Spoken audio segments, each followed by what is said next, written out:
One of my passions in Congress has been about ending hunger in this country. We live in the richest country in the history of the world, and yet there are 35 million of our fellow citizens who don't know where their next meal is going to come from. Hello, everybody. Welcome to another episode of the Jimmy Tingle Show. I am Jimmy. It is excellent to be here today with you. I want to thank you all for joining us. You guys have been loyal listeners, and we really appreciate it. Our numbers are growing, and we love that. So right now, I want to bring up a very special guest. He has agreed to join us, take time out of his busy schedule in the United States Congress. Please welcome to the show the one and only Congressman Jim McGovern. Happy to be with you. Good to see you again, my friend. Thanks so much for joining us. I know you've been busy as anything down in Washington. I know you've just been working on this huge hunger program. Tell us about this hunger program. Well, as you know, one of my passions in Congress has been about ending hunger in this country. We live in the richest country in the history of the world, and yet there are 35 million of our fellow citizens who don't know where their next meal is going to come from. And in 1969, the White House actually did a conference on this topic. And out of that came the WIC program, the Women's, Infants, and Children's Program, and the modern day food stamp program, more focus on child nutrition, even labeling so that when we go shopping, we know what we're buying and we can tell whether it's good for us or not. And then we started to make progress toward ending hunger. And then in the 1980s, and since then, we have, started to backslide. And again, tens of millions of our fellow citizens are hungry. And we can do something about it. It's a solvable problem. And I tried to get the Obama administration to do another White House conference, and they did some good stuff, but we didn't get to the point where they did a conference. And then we had 4 years of Trump, and I said, forget about it. And then when Biden won, we started to reach out to him even before he was sworn in. And to his credit, he and the vice president hosted this conference, and it was really magnificent. I mean, it was about laying out a strategy so we could actually end hunger in this country, and we could end diet-related diseases, and we could promote better access to nutrition for everybody. And we talked about things like universal free school meals for all of our children. We talked about enhancing the SNAP program, and we talked about medically tailored meals and that food is medicine. My grandmother used to say to me all the time, an apple a day keeps the doctor away. It would annoy me. I wish she was still alive so I could say, you were right, right? I mean, our healthcare system is divorced from nutrition and food. Our education system is. We need to rethink this, and this conference is a first big step toward doing that. Great. Are there actual funds allocated towards this effort? Yeah. So there are existing funds that the administration has access to that they're going to need to spend down, and there's some things that they can do by doing some regulatory changes. Congress is going to have to do more. We reached out to the private sector. There are $8.5 billion, that's billion with a B, $1 billion worth of commitments toward achieving this goal. But there's a role for states. There's a role for cities and towns. There's a role for everybody, right? The nonprofit world, the faith-based community, we all have a role. But what we have lacked in this country is actually a plan. Because if you want to talk about an issue like hunger, you come to Congress. Well, if you want to talk about SNAP, that's the Supplemental Nutrition Assistance Program, you go to the Agriculture Committee. If you want to talk about school meals, you got to go to the Education and Labor Committee. Okay. If you want to talk about food as medicine, you have to go to the Energy and Commerce or Ways and Means Committee. But if the Agriculture Committee did a hearing on food as medicine, Energy and Commerce or Ways and Means would be pissed. So we're siloed. And this is a way to break down the silos, not just in Congress, but within the administration. Let's all come together and let's just do this. And by the way, this is, if we do this right, we improve the quality of life for people. But if you're not moved by that, if you really don't care about helping people and all you care about is the bottom line, you ought to join with us in this effort, because hunger costs an awful lot of money. Kids who go to school hungry don't learn. Workers who go to work hungry are less productive. And we have a ton of avoidable healthcare costs associated with hunger and lack of nutrition, from diabetes to heart disease to high blood pressure. I go right down the list. So, this is a time to think big and bold, and we could do something. And again, I'm grateful to the president, to the vice president, to Dr. Susan Rice, who is the head of the president's domestic policy council, who helped put all this together. It was an incredible day. and I'm really excited about what we can get done. That's wonderful, Jim. Tell me, you've been leading on the hunger issue for many, many years since I've known you. We go back. You've been in Congress since 1996.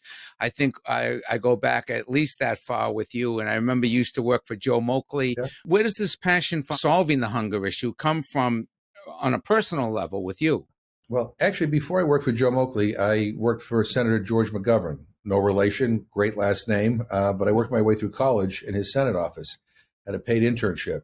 And he was the head of a select committee on nutrition and human needs. And he did hearings about food insecurity and hunger and lack of access to nutrition all around the country. And I got to sit in on a lot of those. And he worked, as you know, McGovern was a liberal Democrat. He worked very closely with Bob Dole, a conservative Republican. And they introduced and passed some of the most consequential anti-hunger, pro-nutrition legislation ever in our history. And so I learned a lot about that from them.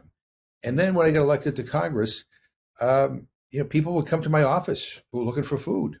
My sisters are school teachers in Worcester. They told me about kids coming to school hungry. And when they provided meals on Fridays, they were looking for meals to bring home for the weekend because they didn't have any food. I've been to emergency rooms all throughout Massachusetts where you have senior citizens who are in the emergency room because they're taking their medication on an empty stomach when they're supposed to take it with a meal, but they can't afford their medication, their food, and their heat and their rent. So, look, we are blessed with agricultural abundance. Hunger is a political condition. We have everything we need.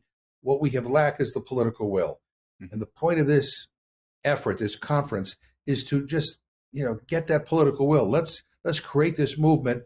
Let's do something big and bold. Again, the last conference on this topic was in 1969. That was a time we still thought big. That was the year we landed somebody on the moon. Right. And all these years since, we've put this issue on the back burner. And, as we speak, over 35 million of our fellow citizens don't know where the next meal is going to come from. We need to do better. Great. Well, thank you for doing that, Jim. And it's great that you're trying to bring all these disparate groups together. Everybody's on the same page. Right. To get anything done on a national level, on a scale like that, everybody has to be on the same page. Sort of like when John F. Kennedy said, we're going to go to the moon, right. They put the resources in it and they got to the moon. So kudos to you and thank you for doing that. Thank you. My next question is, and of course, you're working with the Biden administration closely. How do you think the Biden administration is doing? And how do you think the messaging is going to be for the midterms coming up? I think they're doing great in a lot of areas. We've accomplished an awful lot. We passed the American Rescue package to get more shots in people's arms to help get us out of this COVID crisis. We helped save small businesses. We provided assistance to cities and towns that were going to go bankrupt if they didn't get any help. We passed the biggest infrastructure bill in the history of our country.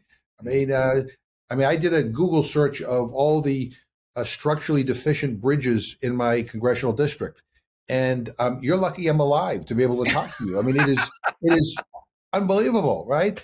We can fix them now, and we can fix our roads and our water and our sewer systems. Massachusetts is getting over $12 billion in additional assistance above and beyond what we normally get from the federal government for infrastructure to be able to deal with these challenges.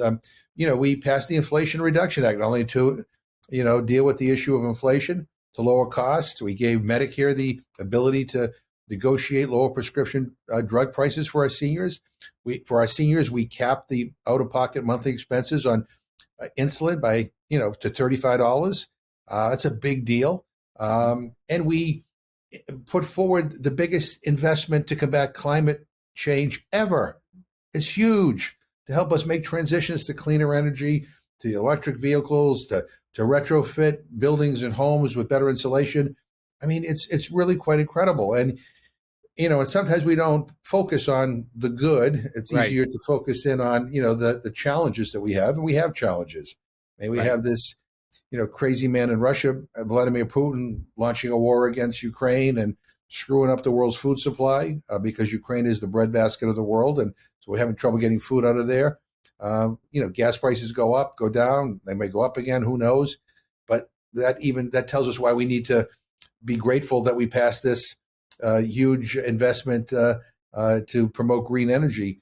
The bottom line is we all got to take a deep breath, acknowledge all the good things that we're doing, understand we're coming out of a pandemic and things like inflation are global. It's not Joe Biden's fault. He's responsible for helping to dig us out of this crisis that we've been faced with. What is it that we can do to solve problems, not just complain about them?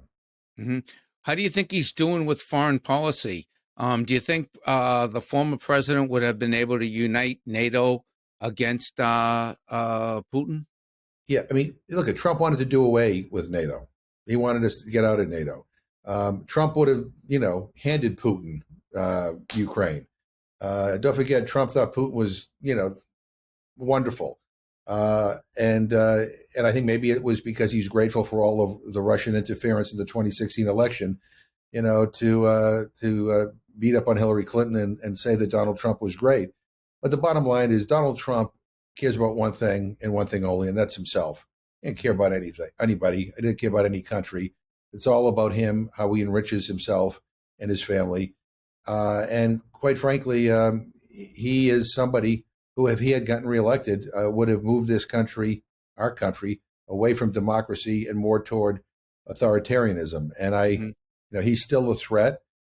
He is still, putting out there these crazy conspiracy theories, embracing QAnon. And what is really hard for me to believe is there's so many Republicans in Congress, people who I think are pretty thoughtful, but are so afraid of him that they go along to get along. But the people that bother me are the people who I know better, and who just are too afraid to stand up and say, this is nuts. This is just wrong. I mean, I have people who were on the floor with me on January 6th who are afraid to criticize those who attacked not only our Capitol, but our democracy on that day. And I was in the speaker's chair. I took over from Speaker Pelosi that day. So I saw everything. And privately, they'll tell you, oh, no, this is awful, awful, awful, or that Trump is, in another world. But when the cameras are on and the microphones are in front of their face, I mean, they reinforce this big lie, and they continue to, embrace these crazy conspiracy theories. And I'm hoping that these midterms, again, go against history, and that Democrats can hold the House and the Senate. Because I'm going to tell you very honestly, I think if the Republicans were to take over the House of Representatives, it's tantamount to turning the keys of government over to the insurrectionists.